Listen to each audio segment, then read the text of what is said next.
Hello बच्चों। आज के वीडियो में हम सीखेंगे सर्वनाम। आज का हमारा टॉपिक है सर्वनाम।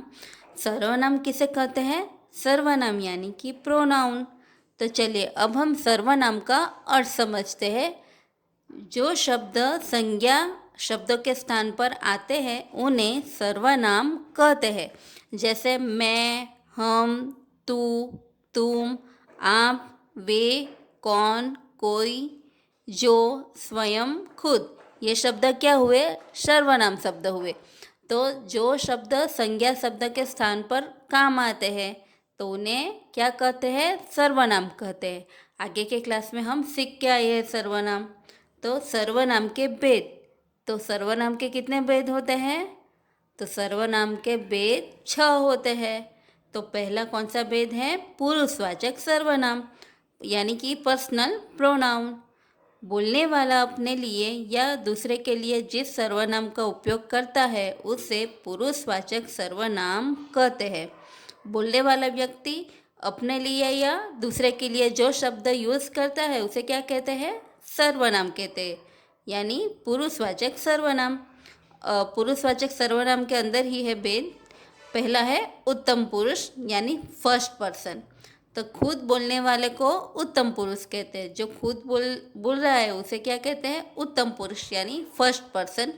जैसे है मैं, हम, मुझे, हमें आदि। बी है मध्यम पुरुष यानी सेकंड पर्सन। जिससे बातचीत की जाती है उसे मध्यम पुरुष कहते हैं। जैसे तू, तुम, आप, तुझे, तुम्हें आदि। यानी कि जो पर्सन होता है, एक पर्सन होता है और वो दूसरे के साथ बातचीत कर रहा है तो उसे क्या कहते हैं? मध्यम पुरुष कहते हैं यानी सेकंड पर्सन। सी है अन्य पुरुष यानी कि थर्ड पर्सन। जिसके संबंध में बातचीत की जाती है उसे अन्य पुरुष कहते हैं। तो थर्ड पर्सन यानी 2 पर्सन बात कर रहे हैं और वो 2 पर्सन किसी तीसरे के बारे में बात कर रहे हैं तो वो क्या हुआ? अन्य पुरुष। तो जैसे कि यह, वह, ये, वे, उसे, उन्हें आदि। तो ये शब्द क्या हुए? अन्य पुरुष के यानी पुरुषवाचक सर्वनाम के ये सर्वनाम है। दूसरा है निश्चयवाचक सर्वनाम यानी कि डेफिनिट प्रोनाउन। ऐसे सर्वनाम शब्द जो पास या दूर के निश्चित व्यक्ति या वस्तु के लिए प्रयोग में लाए जाते हैं उन्हें निश्चयवाचक सर्वनाम कहते हैं। जैसे हमें पता चलता है कि ये चीज़ के कोई भी व्यक्ति तो ये निश्चित है तो उसे क्या कहते हैं? निश्चयवाचक सर्वनाम। जैसे ये क्या है? ये पेंसिल है तो आपको पता है ये पेंसिल ही है तो ये क्या हुआ? निश्चयवाचक, ये निश्चित वस्तु है। तो यहाँ पे वाक्य दिए गए हैं। जैसे है यह किताब कोकिला की है तो हमें पता है कि यह किताब कोकिला की ही है। तो यह वाक्य में कौन सा सर्वनाम हुआ? यह निश्चयवाचक सर्वनाम हुआ। तो यह के नीचे आपको अंडरलाइन करना है। दूसरा वाक्य है वह गेंद से खेल रहा है तो हमें पता है कि वह गेंद से ही खेल रहा है तो वह। तो ये क्या हुआ? निश्चयवाचक सर्वनाम। तीसरा है अनिश्चयवाचक सर्वनाम यानी इनडेफिनिट प्रोनाउन। जब कोई व्यक्ति या वस्तु निश्चय न हो तब अनिश्चय सर्वनाम का उपयोग होता है। जैसे कोई, कुछ। जैसे हमें पता नहीं है कि कुछ भी वस्तु या व्यक्ति, जैसे आपके घर पे कोई आया हो बाहर तो आपको नहीं पता है बाहर कौन है तो हम कहते हैं ना बाहर कोई आया है तो कोई शब्द से आपको पता चल जाता है कि हमें नहीं पता और वो यानी कि अनिश्चय। तो अब यहाँ पे वाक्य दिए गए हैं। पहला है दरवाजे पर कोई है। आप देख सकते हो यह वाक्य में तो आपको नहीं पता कौन है तो कोई शब्द क्या हुआ? अनिश्चयवाचक सर्वनाम। प्रीति के पास कुछ तो है। पता तो है लेकिन कुछ तो है उसके पास, लेकिन क्या है वो हमें नहीं पता। तो कुछ शब्द क्या हुआ? अनिश्चयवाचक सर्वनाम। चौथा है संबंधवाचक सर्वनाम यानी रिलेटिव प्रोनाउन। वाक्य में संबंध बनाने वाले सर्वनाम को संबंधवाचक सर्वनाम कहते हैं। जैसे कि जैसा, वैसा, जो, वो, जिसकी, उसकी, जिसने, उसने, जिसे, उसे आदि। वाक्य में संबंध बनाने वाले सर्वनाम को क्या कहते हैं? संबंधवाचक सर्वनाम। पहला वाक्य है जैसा करोगे वैसा भरोगे। तो यह वाक्य में सर्वनाम कौन सा हुआ? जैसा करोगे वैसा भरोगे। जैसा और वैसा ये क्या हुआ? सर्वनाम। दूसरा वाक्य जो मन लगाकर पढ़ेगा वह अवश्य उत्तीर्ण होगा। यहाँ पे आपको होगा ऐसा करना है, होगा लिखना है। वह अवश्य उत्तीर्ण होगा। तो जो और वह, तो आपको जो और वह के नीचे अंडरलाइन करनी है। और ये कौन से सर्वनाम हुए? संबंधवाचक। कौन से सर्वनाम हुए? संबंधवाचक। जिसकी लाठी उसकी भैंस, तो जिसकी और उसकी ये भी कौन से सर्वनाम हुए? संबंधवाचक।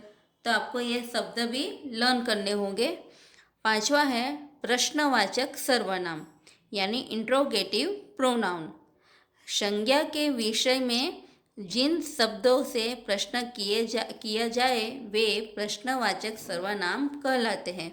जिस विषय में, संज्ञा के विषय में जिन शब्दों से प्रश्न किया जाता है उन्हें प्रश्नवाचक सर्वनाम कहते हैं।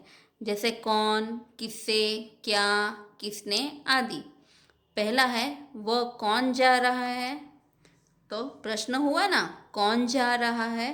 तो यह वाक्य में कौन सा हुआ सर्वनाम? कौन। पहला इनाम किसे मिला।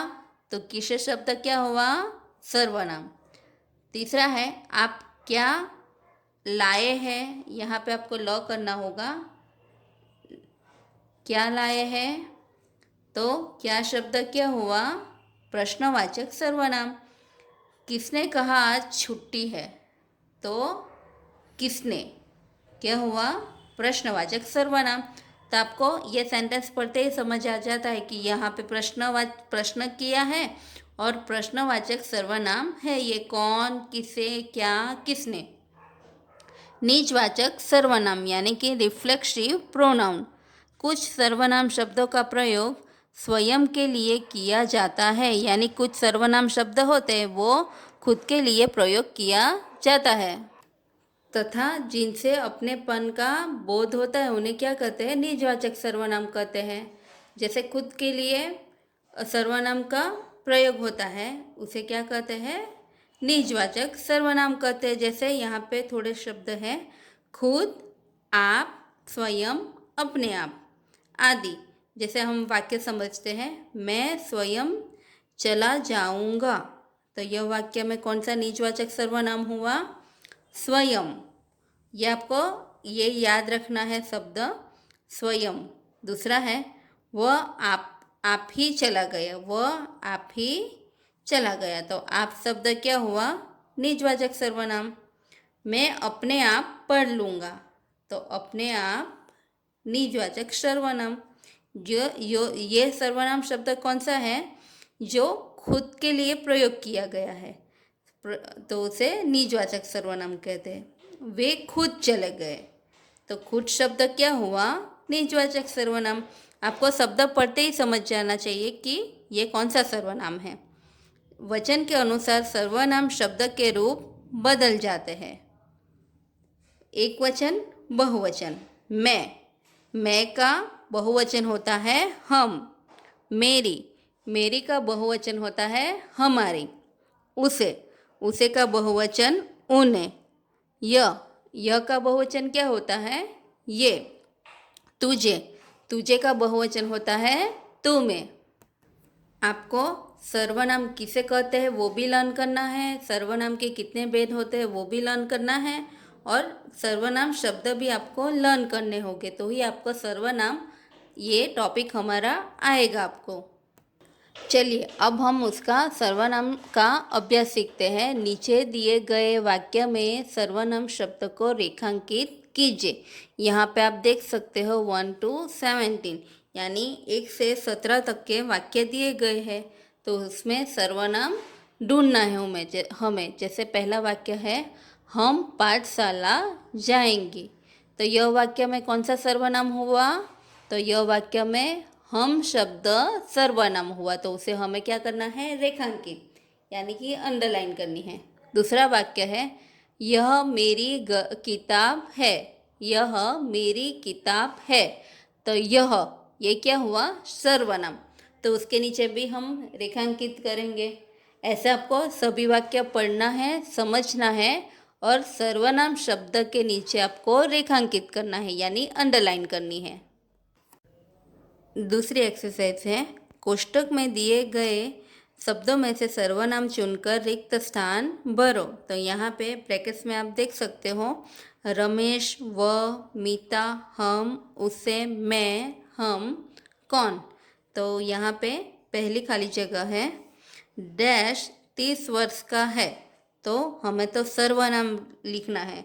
तो वह, जैसे वैसे, जो, वह, किसे, जिसकी, उसकी, ये शब्द क्या है? ये सब सर्वनाम है। तो यहाँ पे क्या आएगा? यहाँ पे वह 30 वर्ष का है। ऐसे आपको पहले अच्छे से वाक्य पढ़ना है, सर्वनाम शब्द लर्न करने हैं, तो आपको ये फिल इन द ब्लैंक्स आपको आएगी। यहाँ पर भी उचित सर्वनाम चुनकर रिक्त स्थानों को पूर्ति कीजिए। तो यहाँ पे भी आपको उचित सर्वनाम लिखकर ये खाली जगह कंप्लीट करनी है। जैसे तुम्हारा नाम डैश है, तो आपको ये सेंटेंस पढ़ते ही समझ आ जाना चाहिए कि यहाँ पे कौन सा सर्वनाम आएगा। तो तुम्हारा नाम, तो आप, कोई, नई, गति, क्या, पानी, अपना, कुछ। तो तुम्हारा नाम क्या है, तो आंसर में क्या आएगा? क्या। तो क्या सर्वनाम आएगा। तो तुम्हारा नाम क्या है, ऐसा आपको भी यहाँ पे भी अच्छे से सेंटेंस पढ़ना है, समझना है, बाद में आपको सर्वनाम यहाँ पे लिखना है। सही मिलान कीजिए यानी हमें मैचिंग करना है। तो पहले हमने पढ़ा है एक वचन और बहुवचन। जैसे मैं का बहुवचन क्या होता है? मैं का बहुवचन होता है हम। ऐसा आपको यहाँ पे मैचिंग करना है। तो आज के वीडियो में हमने सर्वनाम सीखा है, तो उसकी प्रैक्टिस भी करनी है और उसको आपको अच्छे से लर्न भी करना है। अब हम अगले वीडियो में मिलेंगे। बाय।